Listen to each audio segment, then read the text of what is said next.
കാര്യം പറയാം. ഏറ്റെടുത്താൽ പരാജയപ്പെടില്ല എന്നുള്ളതാണ് എന്റെ സത്യം. കാരണം എന്റെ മകന്റെ മൂത്രക്കല്ല് വിഷയവുമായി ബന്ധപ്പെട്ട് ഒരു പ്രൊഡക്റ്റ് തെരഞ്ഞ് നടക്കുന്ന സമയത്താണ് ഞാൻ ഈ മേഖലയെ കുറിച്ച് അറിയുന്നത്. എന്റെ സുഹൃത്തും ശിഷ്യരുമായ ബഹുമാനപ്പെട്ട ഖാലിദ് ബാത്തു എന്ന ഉസ്താദ് അദ്ദേഹം നിർബന്ധിച്ചതിലേക്ക് വലിച്ചു കഴിച്ചപ്പോ സ്വാഭാവികമായിട്ടും ഒരു മടിയുണ്ടായിരുന്നു. മണിശ്ശേരിയിൽ കുത്തുപൊതി വരുന്ന സമയം, ഞങ്ങളുടെ പരിസരം പൂക്കോട്ടുപാടം കേന്ദ്രീകരിച്ച് മണിശ്ശേരി പൊട്ടി വരുന്ന സമയം കൂടിയായിരുന്നു അത്.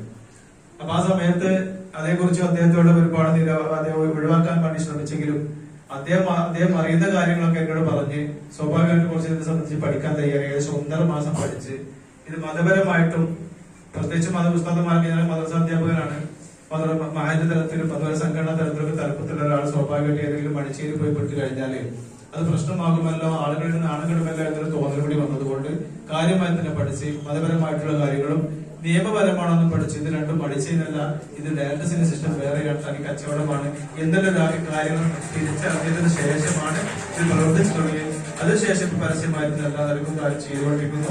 പരിപൂർണമായിട്ട് നാളത്തായി പ്രവർത്തിച്ചുകൊണ്ടിരിക്കുന്ന ഏകദേശം ടീമൊക്കെ ഉണ്ട്. ഇപ്പോൾ STC ലെവൽ പ്രവർത്തിച്ചുകൊണ്ടിരിക്കുന്നു. എല്ലാവർക്കും വിജയങ്ങളുണ്ടായിട്ട് മാത്രം പ്രാർത്ഥിച്ചുകൊണ്ട് നിർത്തുന്നു. ഓക്കെ.